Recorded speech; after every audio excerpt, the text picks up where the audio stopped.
Salam saudaraku yang kekasih, saya senang sekali bertemu dengan saudara pada saat ini. Kita akan membaca kebenaran firman Tuhan yang tertulis dalam 2 Timotius pasal 2 ayat 1. Sebab itu, hai anakku, jadilah kuat oleh kasih karunia dalam Kristus Yesus. Kita harus kuat.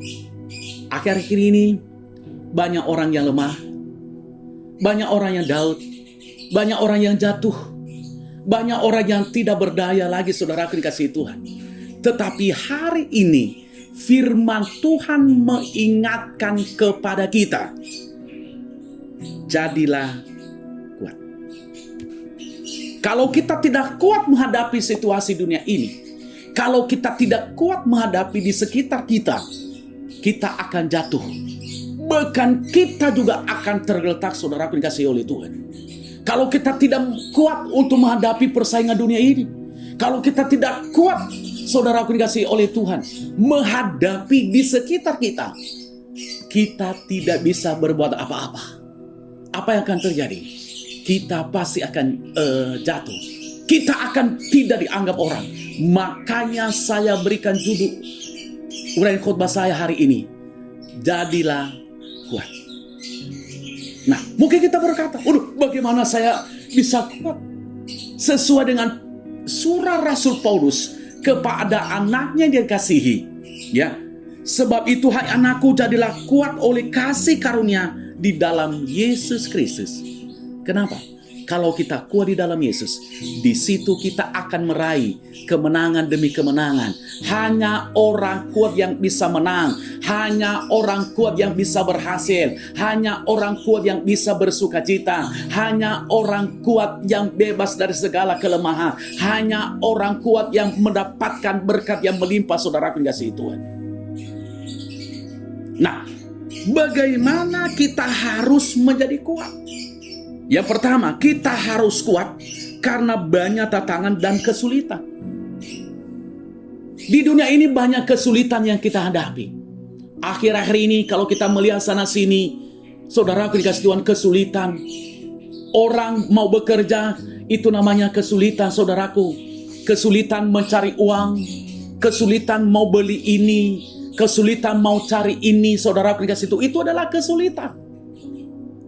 Kesulitan kalau ada masalah keluarga, kesulitan kalau tidak makan, kesulitan saudaraku kalau kena PHK, kesulitan saudaraku dikasihi Tuhan kalau tidak punya uang, kesulitan saudaraku dikasihi Tuhan kalau tidak banyak bisa bayar listrik, kesulitan saudaraku dikasihi oleh Tuhan kalau anak-anak tidak bisa sekolah. Itu kesulitan.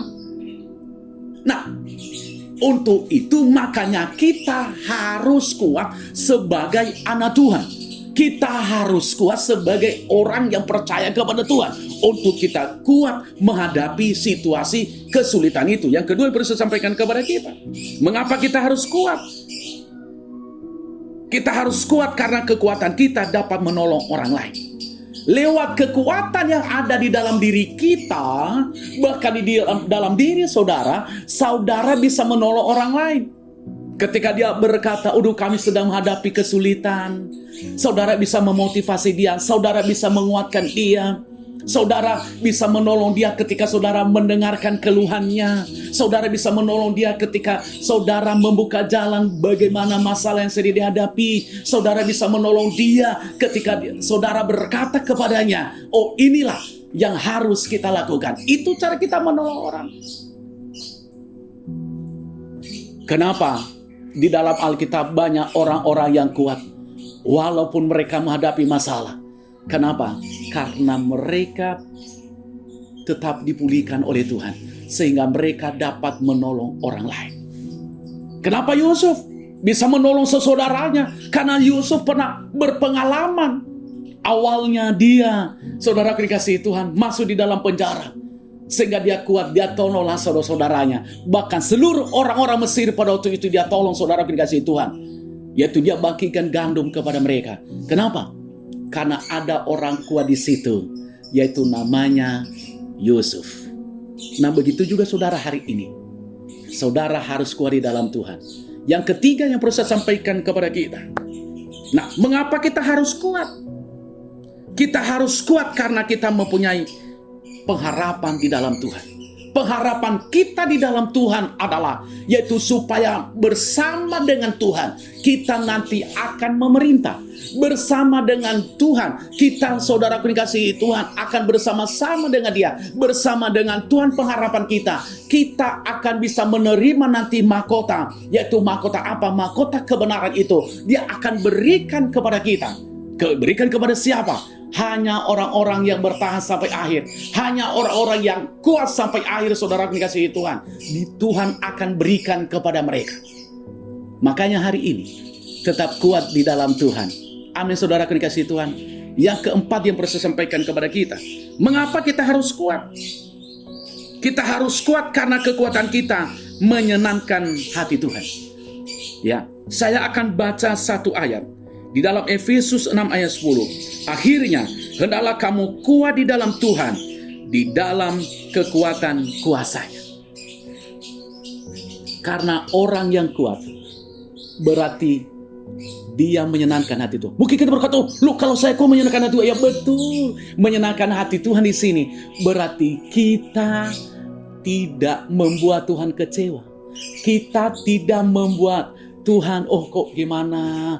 Dia datang ke gereja kok enggak kuat-kuat. Tetapi kalau kita kuat, kita menyenangkan hati Tuhan.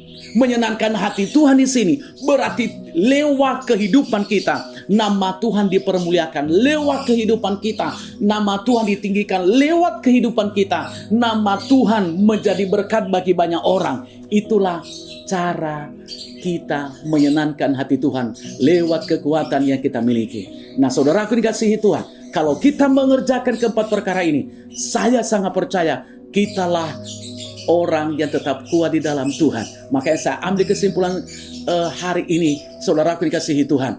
Jadi untuk kita jadi kuat di dalam Tuhan, yaitu kita harus berani menghadapi tantangan. Dan yang kedua, saudaraku dikasihi Tuhan, bisa kita membantu orang lain.